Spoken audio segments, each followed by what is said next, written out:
شغل تشریف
تماشای دف و جنگ برآمد مرغان هوا جمله بی کردن پرواز مرغ دل ما از قفس تنگ برآمد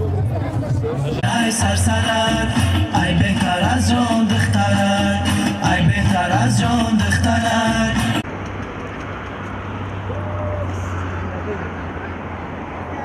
اون وقت